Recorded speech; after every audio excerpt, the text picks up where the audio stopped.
All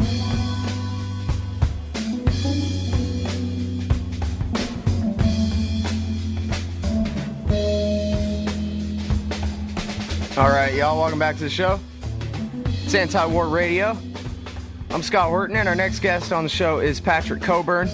He's the author of the book Muqtada, and he's a foreign correspondent for The Independent. That's independent.co.uk, and of course also writes for Counterpunch. Welcome to the show, Patrick. How are you doing? Not too bad, thank you. Well, I appreciate you joining us today from merry old England across the ocean there. I guess let's start with the bad news. At least 64 Iraqis killed in major bombings, yesterday and this morning, according to, Fox Top of the Hour News. They could have their day wrong. But apparently 169 wounded, and this is, it says here at news.antiwar.com, the attacks came amid a major pilgrimage, saw hundreds of thousands of Shiites in the streets. Other major attacks targeted awakening council members in Abu Ghraib and soldiers in Fallujah. What is going on in Iraq? I thought the surge worked. Well, I guess, American soldiers aren't being killed, but unfortunately Iraqis have gone on being killed in large numbers. People often ask me, how is Iraq, and is it better? And, it is better, even with 64 dead, as we used to have 3,000 dead every month. But it's still horrendous compared to anywhere else. And, these attacks are purely, very largely on civilians, on, as you said, pilgrims. It's a Shia festival, purely sectarian attacks by extreme Sunni groups on Shia pilgrims. Now, it can't be, tell me, it can't be that the Sunni bombers who would do something like this are just... out to get Shiite Islam. I mean, this is political. These are human beings on the ground, and they're trying to get some kind of reaction or it's a tactic toward some sort of policy change of one kind or another, right? What's going on? Yeah, I mean, it was always, what happened was that, under Saddam Hussein, Iraq was predominantly run by the Sunni Arabs, which is about 20% of the population. Then when the U.S. invaded, there was takeover by the Shia, who are about 60%, and the Kurds. Now, the insurgency was always partly anti-American, but it also was anti-Shia government. And often this just takes the form of slaughtering ordinary Shia civilians. Of course, one of the things that makes Iraqi politics really toxic is that the Shia, while this is probably carried out by al-Qaeda members, al-Qaeda Iraq doesn't have much to do with Osama bin Laden, but carried out by by al-Qaeda Iraq, ordinary Shia sort of wonder, are Sunni politicians behind this? Who's orchestrating this? Well, what's your speculation about that?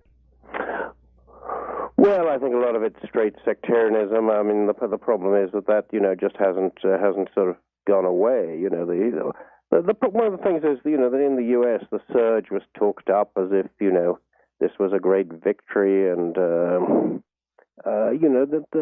surge was really a kind of a bit part in the sort of very vicious Iraqi sectarian civil war. The Sunni were attacking the Americans, and the Shia were counterattacking. The Sunni couldn't take that anymore, so they allied themselves with the Americans. I think that people are surprised at the degree of violence still in Iraq, but it's partly that the surge was oversold. General Petraeus was portrayed as if he was the man who brought peace to Iraq, despite this horrendous violence. And the U.S. media kind of stopped reporting it. As you said, 64 dead.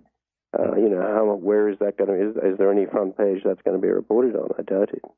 Right. Well, and of course, this whole theory about General Petraeus and his great victory has followed him in the news just in the last weeks. Every single article about how Petraeus is now going to be in charge in Afghanistan says, because of his wonderful success and victory in Iraq, he has the ability to maybe go in there and replicate the same thing in Afghanistan. And it just goes without saying that the surge worked. Everybody knows that, according to the AP and the New York Times and the Washington Post and all the rest of them, too. Yeah, I think it's sort of, it's weird how this sort of thing is sold, it's rather like, the way that WMD, weapons of mass destruction, was sold before 2003, It became just a given on every U.S. and British television or in most newspapers that, Saddam has WMD, Question is where they are, how much, but he has them. Right. And, you've got to get endless people out of think tanks who, sat there on CNN or wherever pontificating as if they knew all this. It was all rubbish. But now you see exactly the same people cropping up, looking pompous, looking knowledgeable, assuring everybody, that the surge worked and Petraeus is now going to do or try to do the same thing in Afghanistan. Yeah. It was the kind of crap then and it's crap now. Well, it is notable, and I kind of hope it goes down in the history books this way, too, that all of the participants in the media consensus for the Iraq War are all still there, and none of the people who got it right and said, don't do this, got any credit for it whatsoever, got any kind of, Eric Margulies used to be welcome on TV until he said, don't do this. And now he's persona non grata and he'll never be on TV again. Not in America anyway.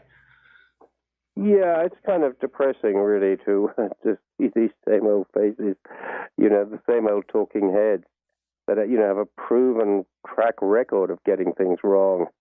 But, somehow when it comes to, producers booking people for TV shows and they want a safe pair of hands, somebody who's not going to say something heretical. So you hear the same old guys coming back. It's very frustrating, and particularly, for American reporters in Iraq, people on the ground, who often are pretty good, often what actually they do for their newspapers or don't know how much of it, and for television, a lot of that never appears, is they got a pretty good idea what's really happening, and they really have sat with them. They really seethe with anger and frustration when they find op-eds by, people who they regard as, completely, as not as experts on Iraq and closer to being con men. Or they see them, if they're in television, on the screen pontificating as before. Mm. Now, it seems like a lot of the violence in the headlines in Iraq recently have been assassinations of the leaders of the awakening councils. These are the Sunni resistance leaders who, as you were saying, at the tail end of 2006, the beginning of 2007, I guess, decided that they would stop fighting the Americans if they were allowed to patrol their own neighborhoods and whatever. And that was the deal that Petraeus cut, as Gareth Porter was emphasizing. And this Petraeus really told George Bush that whole thing about we're going to defeat the insurgency, that's off. We're going to give them money. You want me to do this or not? And Bush went ahead and went along with that. And yet the promise that Petraeus made them was that they would be brought into the government, they would be brought into the Iraqi army, and instead they're all just getting killed. So that makes me wonder whether, things like the bombings here, or retaliation for that, whether we're about to head into a new cycle of violence here. No, I think what happened, these guys, one, the Sunni were being hammered by the Shia community. Secondly, the tribal leaders found al-Qaeda was trying to take their authority. Thirdly, the tribal leaders were offered a lot of money. But, it was never... These guys were declaring a truce with the U.S. They weren't declaring a truce with the Iraqi government. They had rather a contradictory attitude to the Iraqi government. I've talked to these al-Sahwa guys, and I'd say, what do you want? Well, we want jobs. We want jobs that we used to have under Saddam Hussein, the security forces, and the army. Okay, what do you think of the Iraqi government? They're all traitors, They kind of wanted to have it both ways. Now the Americans going, they're under attack from al-Qaeda, and they're also under attack, they're not being protected, or they're under attack from the Iraqi government, which never much liked them anyway. So they're kind of being victims of a classic squeeze. All right, everybody, we're talking with Patrick Cockburn from The Independent in London. He's the author of the book Muqtada, which is so important. You ought to read it if you care about Iraq at all. And we'll be right back after this break. Stay tuned. Anti-War Radio.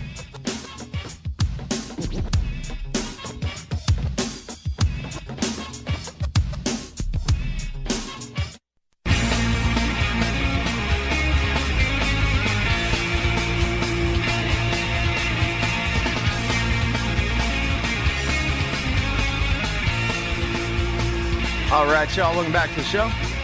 Anti-War Radio, I'm Scott Horton, and I'm talking with Patrick Cockburn. He's the bravest and best Western reporter, at least, to cover the Iraq War. I don't know all the Iraqi reporters, but as far as white guys go, this guy's, well, when the rest of the guys hole up in the green zone, he hangs a shirt up in the window and rides in cars to the scariest places in the entire war-torn country, and that includes in the worst of times as well.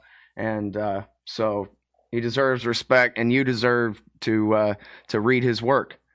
I mean, it's your war. Might as well learn about it, right? Okay, now here's the thing. Patrick, you said kind of offhand there, now that the Americans are going, I wonder if you still think that's right. You know, more and more they come up with excuses to get around that status of forces agreement. Of course, they're going to be nowhere near down to 50,000 by the end of August, and those 50,000 will be all combat troops, not no combat troops. And the Desert Ox, Odierno, as Jeff Huber calls him, is already saying 2011. Yeah, well, anyway, that's negotiable, et cetera, et cetera. We know that at least some of the guys in the Pentagon want to stay there, have air bases. They built an embassy the size of Liechtenstein or something in the center of Baghdad there. They can't just abandon that, can they? What's going to happen here?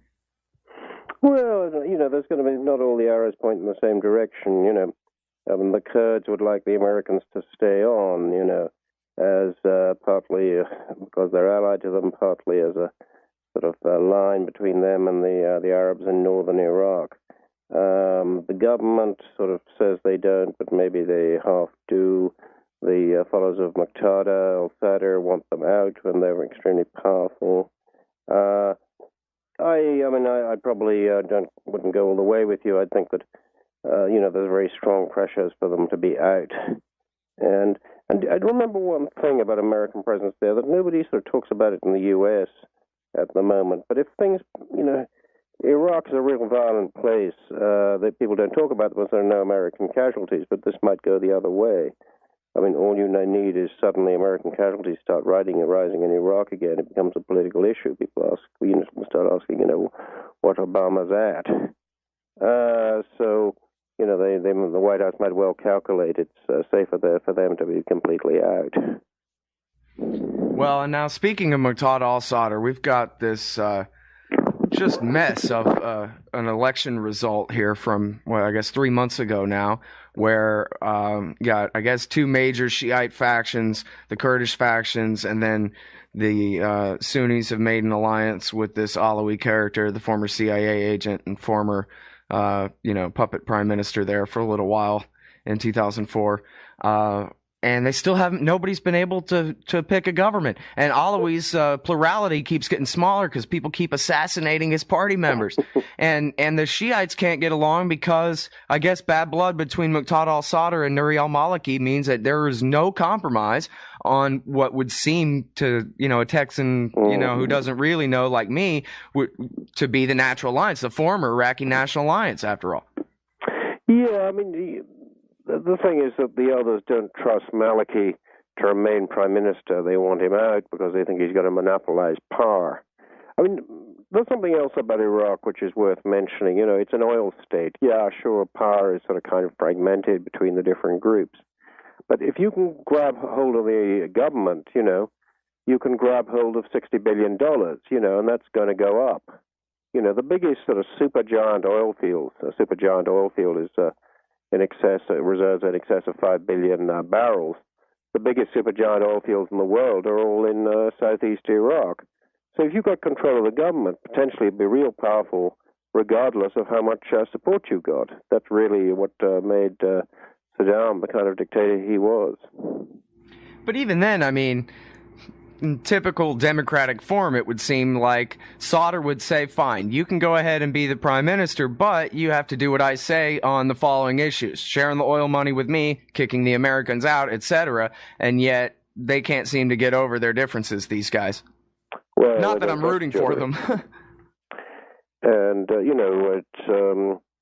there's sort of lack of trust, and also, Iraq remains a real violent place. It's not exactly a place full of the spirit of compromise. All right. Well, let me ask you about this. This morning at news.antiwar.com, Jason Ditz has a piece. Israeli Prime Minister expresses concern over possible U.S.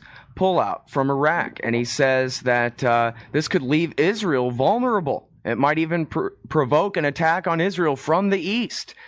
What role do you think that might play in deciding American policy? About there, you could say, the Iraqi government, the present Iraqi government, is sort of from the, the present prime minister Maliki comes from the Dawa party, which is, this is an Islamic party. It's not sympathetic to Israel. I saw that somebody at CNN had been fired for expressing some sympathy to the death of the Shia spiritual leader, Fadlallah. But, Maliki was expressing every sympathy, to Fadlallah. It's, are they friendly to Israel? No, not particularly. But I mean, that was kind of known in the past. The idea that there's any threat from Iraq, I think, is kind of Netanyahu's exaggeration. Mm-hmm. Well, and it was Netanyahu's policy, the clean break, to smash Iraq for Israel's benefit in the first place. So, I don't want to hear it, regardless of if he doesn't like the consequences, frankly. Okay, but now let me ask you this, because this is really important too. I read an article about the Mahdi army of Muqtada al-Sadr and how they are really working hard now on creating their own sort of Hezbollah parallel government, sort of to hell with the green zone guys. And it looks like that could really end up being a rival power to the so-called government of Maliki or whoever ends up in that chair. Well, it gets support, that these people used to have their own militia, they've sort of closed that down for the moment, but they probably played a role in a lot of demonstrations of a shortage of electricity. You talk to any Iraqi, and particularly those who don't have money, but even those who do, they're really fed up with the government just because it can't, years pass, billions of dollars are spent. There's no electricity, there isn't fresh water. So there's an enormous amount of sort of social resentment there and a feeling that the government, is made up of racketeers. Now, if, that support goes behind Muqtada al-Sadr, then that's very dangerous for the government. Well, there's a great sort of, it's like, it's like the oil well in the Gulf of Mexico. There's a great, potentially there could be a real blowout of social, not just discontent, but fury, unless the government does manage to provide the basics for living. But I think that, that all Iraqis have this sort of welling resentment that things aren't better, Under Saddam, were things good? No, but they had some security.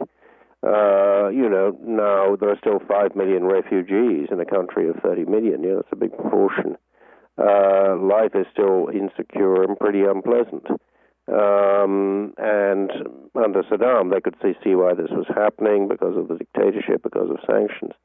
Now they wonder, when are things going to get better? So there's still, potential for explosion there. Yeah, and you've said before, the city of Baghdad compares only to Mogadishu and Kabul as far as, hellholes on earth and, violence. I find Kabul much better. I'd walk around Kabul quite easily, but not Baghdad. Mogadishu I'd never tried. I'm told it's a real bad idea. Amazing. All right, and now real quick, if you could just give us a word or two about the future of Iraq. The future of Iraq, well, I think the future, is going to be fairly violent. It's still pretty unstable. Maybe it'll get a little bit better, but the signs are pretty slow. It's a city. You go around 1,500 checkpoints in Baghdad. There are walls everywhere, and still we have these sort of bombs going off.